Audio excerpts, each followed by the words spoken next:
Hello, Cancer, Sun, Moon, Rising, and Venus signs. Kamusta kayo? Sana po nasa mabuti kayong kalagayan. Welcome back po sa Star Tarot. At kung bago kayo rito, welcome din po kayo. Please subscribe, like, share my videos, and leave me a comment kung nakaresonate po kayo. Thank you. Tignan natin ang mga messages ni Cancer. We have Wise Counselor. Ayan. So, ang karamihan sa inyo siguro, Cancer, no, you are a counselor, maybe you are a mentor, a teacher, baka kayo din ay isang spiritual guide, no? Maaring ganun ang ganap.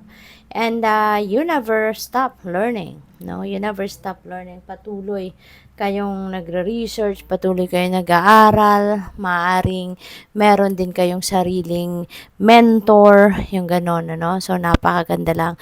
Kasi parang ano kayo parang siguro kayo yung takbuhan, no, ng mga tao sa paligid ninyo when they need some help, when they need some support in any way or form. Po pwede rin na meron kayong um, magaling siguro din kayo na mag-advise, no? Since you are a water sign, very compassionate kayo, kaya kayo talaga yung lapitin, no, ng mga tao when they need some support. So, what else? We have balance. Ayan. So, there may be compromise, no, na po pwedeng pasukin ng iba sa inyo sa ngayon, Cancer. Maybe you are going to enter into a compromise. Maaring kayo ngayon ay uh, para na magkaroon ng pagkakaintindihan na, meron ng masolusyonan na kung ano man ang hindi ninyo pinagkakaintindihan ng kung sino man.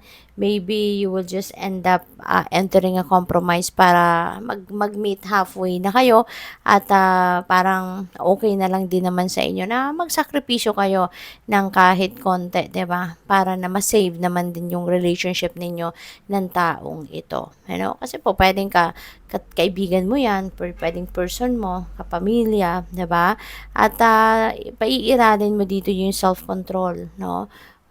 Hindi kayo itong magiging magagalitin, no? Yung siguro kung dati mabilis kayong mairita, ngayon you are going to try to be calm, no? So which is really beautiful. And this is the start, no, of balance, na may babalik ninyo yung balance sa buhay mo. Maaari din na ngayon since it's Christmas season, 'di ba? Kapag Christmas season parang gumagaan or lumalambot, no, yung mga damdamin natin, mga puso natin. Kaya maaring ang iba sa inyo sa ngayon, no, mas pipiliin ninyo maging compassionate sa ngayon, and maybe isa yan, na magiging susi para maayos mo din yung mga iba't ibang klaseng sitwasyon sa buhay mo. You are going to bring the equilibrium back in your life. So, mas maraming pag-iintindi, mas malalim ngayon yung understanding ninyo, no? We have 8 of water. This is really beautiful kasi magmo-move on na kayo rito. You are going to move on from whatever it is na kinabibilangan ninyong sitwasyon. Sa ngayon, alam ninyo kasi, no, na parang kung nasaan man kayo ngayon, ano man ang inyong ginagawa, this is not the place for you anymore. Nararamdaman mo na parang you don't belong in this situation anymore. Although physically siguro nandiyan ka pa, pero mentally and emotionally, you know in yourself, no, na this is not my place anymore. Kaya maaring ikaw ay naghahanap, no, ng bagong path na tatahakin sa ngayon, or maybe ang iba sa inyo alam nyo na sa sarili ninyo na this is not the place for you anymore at this time, kaya siguro nagsha-shopping na kayo kung saan kayo pupunta, no? What is the next thing na gagawin mo, ano yung gusto mo, ano yung desires mo sa ngayon. So maaaring yun na ang pinag-iisipan mo, kaya handa ka na dito no? The desire for you to move on from this situation ay nandyan talaga na sa puso mo, kaya maaaring hati na, no? Hati na yung nararamdaman mo. You are still there, sa kung nasaan ka man sa ngayon.